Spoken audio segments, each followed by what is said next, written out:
नमस्कार दोस्तों, स्वागत है आप सभी का आज के मुख्य समाचार के इस वीडियो में, जहां हम आपके लिए हर दिन लेकर आते हैं देश और दुनिया की तमाम बड़ी खबरें। एक एक करके सभी बड़ी खबरों के बारे में आपको सटीक जानकारी देंगे। बस आप इस वीडियो के साथ अंत तक बने रहें। साथ ही आपसे एक छोटी सी रिक्वेस्ट है कि मुझे इस वीडियो को बनाने में बहुत मेहनत लगती है, तो इस मेहनत के लिए वीडियो पर एक लाइक जरूर कीजिएगा। साथ ही वीडियो के नीचे दिए गए इस लाल बटन को दबाकर चैनल को सब्सक्राइब कीजिए और उस घंटी को भी दबाइए ताकि आपको दिन भर की बड़ी खबरों की जानकारी लगातार मिलती रहे। तो चलिए दोस्तों, एक एक करके सभी बड़ी खबरों के बारे में जान लेते हैं। तो दोस्तों, आज की पहली बड़ी खबर की अपडेट की बात करें तो सड़क मार्ग से भी लौटने लगे उत्तर प्रदेश और बिहार के कामगार। भरी आ रही ट्रेनें, जाने घर की वापसी की वजह।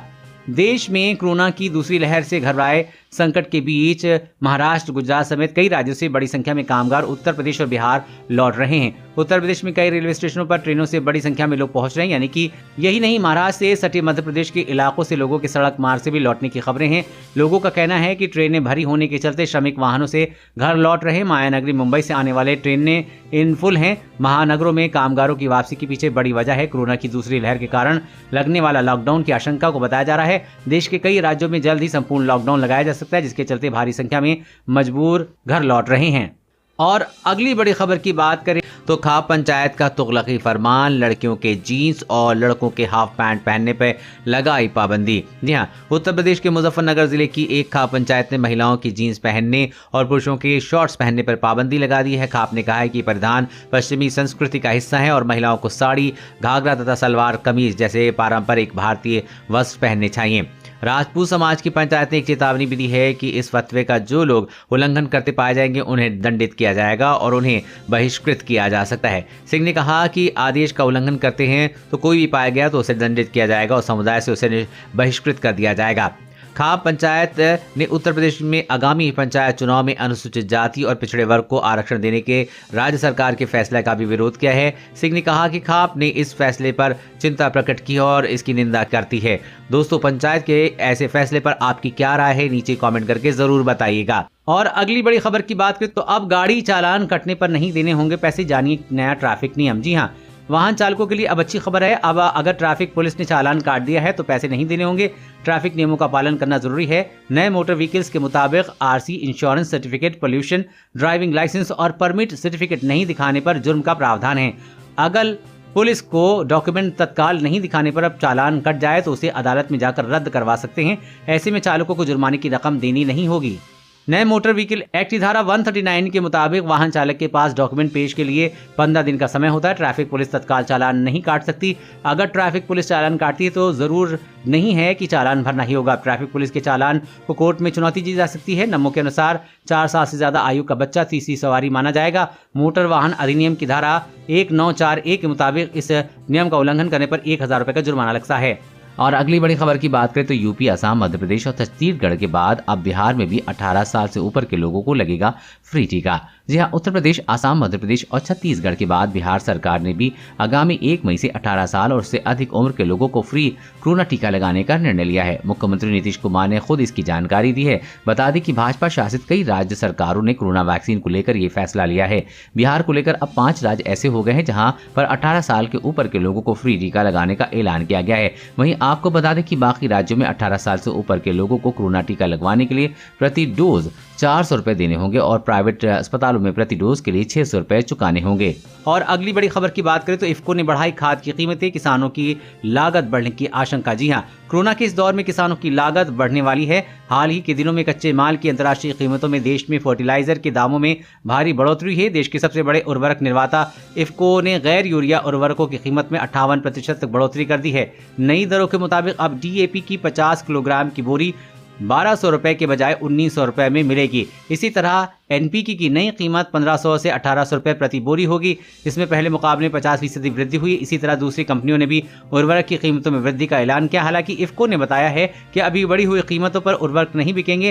पहले 11.26 लाख टन उर्वरक पुरानी दरों पर बेचे जाएंगे। उन्होंने ये भी कहा कि इफ्को द्वारा तय की गई उर्वरकों की नई कीमतें अस्थायी हैं, लेकिन इसमें कोई दो राय नहीं है कि अंतर्राष्ट्रीय कच्चे माल की कीमतें तेजी से बढ़ रही हैं और इसलिए उर्वरक की कीमतों में भी वृद्धि को किसानों की जेब पर भारी असर पड़ने की आशंका है। डीजल की बड़ी कीमतों के चलते किसान पहले से ही भारी दबाव में हैं। अब खाद की नई कीमतें आगामी खरीफ सीजन में उसकी लागत दोगुनी हो सकती है।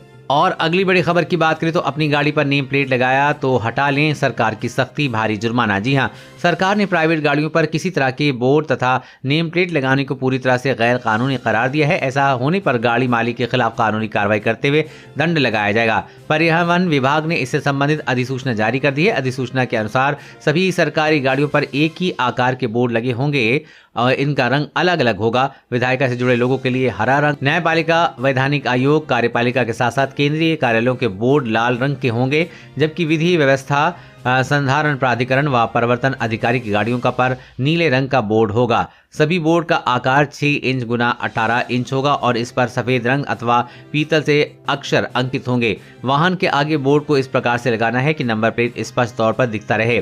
गाड़ियों के आगे पुलिस, प्रेस, आर्मी, कोर्ट, जिला प्रशासन आदि लिखना भी अवैध करार दिया गया है। सरकार, प्रशासन और मंत्रालय भी नहीं लिखा जा सकता।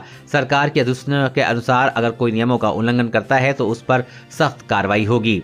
और अगली बड़ी खबर की बात करें तो बुजुर्गों, विकलांगों, महिलाओं को बैंक के नहीं काटने होंगे चक्कर, CSC में मिलेगी पेंशन। जी हां, कॉमन सर्विस सेंटर ने बुजुर्गों, बूढ़ों, विकलांगों, महिलाओं और आमजन को अपने घर के नजदीक ही बैंकिंग सुविधा देने के उद्देश्य से सभी CSC सेंटरों पर पेंशन वितरण केंद्र खोला गया है। पेंशन केंद्र प्रदेश भर में शुरू हो चुके हैं। प्रदेश भर में खोले गए वितरण केंद्रों में बुजुर्गों को अलावा आमजन भी लेन देन कर सकेंगे। बुजुर्गों के अलावा आमजन भी लेन देन कर सकेंगे। बुजुर्गों के, विकलांग सहित अन्य लाभार्थियों को पेंशन के लिए बैंकों में लंबी कतार का इंतजार करना खत्म होगा। अब CSC में सभी CSC केंद्रों पर पेंशन वितरण केंद्र खुला है। अब बुजुर्ग अपनी नजदीकी CSC में पेंशन ले सकेंगे। आपका खाता किसी भी बैंक में हो तो आपको बैंक जाने की बजाय आप अपने नजदीकी CSC केंद्र में लेन देन कर सकेंगे। और अगली बड़ी खबर की बात करें तो कोरोना के ट्रिपल म्यूटेंट स्ट्रेन ने बढ़ाई टेंशन, 3 राज्यों में मिले केस। जी हाँ, पूरा भारत आज कोरोना की दूसरी लहर की चपेट में है। देश में कोविड-19 के डबल म्यूटेंट स्ट्रेन ने संकट बढ़ा दिया। इस बीच देश के कुछ हिस्सों में ट्रिपल म्यूटेंट स्ट्रेन की रिपोर्ट सामने आ रही है। माना जा रहा है कि भारत के लिए अगली चुनौती साबित हो सकता है। कोरोना संक्रमण का आलम यह है कि देश में फिलहाल एक्टिव केस 21 लाख के पार जा चुके हैं।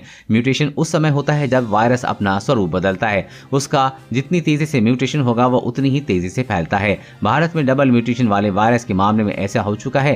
कोरोना वायरस के डबल म्यूटेंट का पता पहली बार पिछले साल 5 अक्टूबर को वायरस के जीनोम सीक्वेंस से लगा था। जानकारों ने कहा है कि इसी वजह से कोरोना की दूसरी लहर तेज हुई है। अब ट्रिपल म्यूटेंट स्ट्रेन भारत के लिए अगली बड़ी चुनौती हो सकता है। स्थिति बिगड़ने से पहले इसे हराना होगा। इस समय इसके बारे में आर्थिक से अधिक जानकारी की जरूरत है। सीधे शब्दों में कहें कि अब मिले ट्रिपल म्यूटेंट वेरिएंट में कोरोना के 3 स्ट्रेन मिले हैं। ये एक साथ मिलकर एक नया वेरिएंट बनाते हैं। अभी तक महाराष्ट्र, पश्चिम बंगाल और दिल्ली में कोरोना के ट्रिपल म्यूटेशन वेरिएंट मिलने की खबर है। और अगली बड़ी खबर की बात करें तो फोन पे यूजर्स ध्यान दें, बस एक क्लिक और खाली हो जाएगा अकाउंट, सारे पैसे गायब, ऐसे रहें अलर्ट। जी हाँ, आज के तकनीकी युग में डिजिटल पेमेंट का चलन तेजी से बढ़ा है। गूगल पे, अमेजन पे, पेटीएम, फोन पे जैसे UPI ऐप का खूब इस्तेमाल हो रहा है, लेकिन इनका इस्तेमाल करते वक्त आपको बहुत ही सावधान रहने की जरूरत है। बस एक कॉल और आपका बैंक अकाउंट खाली हो जाएगा। आजकल ऐसी घटनाएं खूब हो रही हैं। खासतौर पर फोन पे UPI से लिंक नंबर वालों को झांसा दिया जा रहा है। इसको लेकर पुलिस ने अलर्ट किया है। पुलिस के मुताबिक साइबर क्रिमिनल आपको कॉल करेंगे और रिसीव करते ही खुद को फोन पे कस्टमर केयर कर्मचारी बताएंगे। इसके बाद कहेंगे कि आपको कैशलेस पेमेंट के एवज में कैशबैक का ऑफर देंगे, तो वो फिर आपको फोन पे की नोटिफिकेशन को चेक करने के कहेंगे। उसमें एक मैसेज आया होगा, साइबर क्रिमिनल कहेगा कि उस मैसेज को क्लिक कीजिए और फिर कैशबैक रिसीव हो जाएगा। लेकिन होगा बिल्कुल उल्टा। जैसे कि क्लिक होता है, आपको बैलेंस चेक करने के लिए कहा जाता है। बैलेंस चेक करने के लिए जैसे ही आप UPI पिन डालेंगे, आपके खाते से मौजूद पूरे पैसे निकल चुके होंगे। कैसे रखें खुद को सेफ, तो जान लीजिए। कैशबैक के आए मैसेज पर क्लिक करने के बजाय अलर्ट हो जाएं। साइबर क्रिमिनल हमेशा रिक्वेस्ट मनी का मैसेज भेजते हैं। कभी भी फोन पर बात करते हुए किसी ऐप पर एक्टिविटी ना करें। आपको बातों में उलझाकर पैसे मिलने के बहाने ठगी करते हैं। कैशबैक ऑफर के लिए कोई भी कंपनी कॉल नहीं करती है। कोई भी कंपनी कैशबैक ऑफर का मैसेज या लिंक नहीं भेजती है। इसके बजाय कैशबैक हमेशा ऑटोमेटिक क्रेडिट हो जाता है। और अगली बड़ी खबर की बात करें तो इलेक्ट्रॉनिक बसें चलाने का रास्ता साफ। यूपी में 14 शहरों में 4 चरणों में चलेंगी 700 बसें। जी हाँ, प्रदेश के 14 प्रमुख शहरों में इलेक्ट्रिक बसें चलाने का रास्ता साफ हो गया है। शहर में अब 4 चरणों में बसें चलाई जाएंगी। इन बसों को चरणबद्ध तरीके से आपूर्ति होगी। नगर विकास विभाग ने इस पर सहमति जता दी है। राज्य सरकार शहरों के प्रदूषण मुक्त करने के लिए इलेक्ट्रिक बसें चलाने जा रही है। इन AC बसों की खास बात यह होगी कि इसमें प्रदूषण कम फैलेगा और लोगों को सफर बेहतर होगा। इन बसों को चार्ज करने के लिए इलेक्ट्रिक चार्जिंग स्टेशन भी बनाए जाएंगे। इसके लिए पैसे की व्यवस्था हो गई है। नगर विकास विभाग ने इस संबंध में संबंधित अधिकारियों को निर्देश दिए हैं, जिससे इन बसों को चलाने वाले बाधाएं दूर हो सकें। और अगली बड़ी खबर की बात करें तो देश के खुदरा कारोबार 7 दिनों में 30% घटा, बाजार में लोगों की मौजूदगी हुई आधी। जी हां, कोरोना वायरस की दूसरे लहर का देश में खुदरा बाजार पे बुरा असर पड़ा है। देश में हर रोज लगातार बढ़ रहे कोविड-19 के मरीजों की संख्या में उपभोक्ताओं के मन में एक तरह का खौफ पैदा कर दिया है। ये बात confederation of all India traders यानी कि कैट ने कही है। कैट के मुताबिक नाइट कर्फ्यू, अधिक लॉकडाउन और पूरे कदम उठाने से खुदरा कारोबार पर काफी असर हुआ है। महाराष्ट्र, पंजाब, उत्तर प्रदेश, छत्तीसगढ़, झारखंड, दिल्ली, गुजरात, राजस्थान, मध्य प्रदेश सहित दूसरे राज्यों के व्यापारियों में बातचीत के आधार पर कही जा रही है। इसमें कैट का कहना है कि पिछले एक सप्ताह में देश में अलग अलग राज्यों में खुदरा व्यापार में 30% की कमी आई है। इसी तरह नाइट कर्फ्यू के चलते एक राज्य से दूसरे राज्य में जाने वाले माल की कम ढुलाई होने से करीब 15 से 20% के व्यापार की गिरावट थोक व्यापार में आई है। बाजारों में उपभोक्ताओं का आना जाना करीब 50% कम हो गया है। खबर के मुताबिक करीब सारे देश में दिन में मालवाहक वाहनों में के प्रवेश पर बैन है, जो रात 9 बजे से खुलता है, लेकिन अब तक लगातार राज्यों में नाइट कर्फ्यू लग जाता है। इसलिए थोक माल की आवाजाही पर भी 15 से 20% की कमी आई है। दोस्तों, आज की खबरों में बस इतना ही। इसी तरह हर रोज काम की खबरें जानने के लिए आप हमेशा हमारे साथ जुड़े रहें। हमारे साथ जुड़ने के लिए वीडियो के नीचे दिए गए इस लाल बटन को दबाएं और साथ ही इस घंटी को भी दबाइए ताकि आपको हर खबर की सटीक जानकारी मिल सके। जय हिंद, धन्यवाद।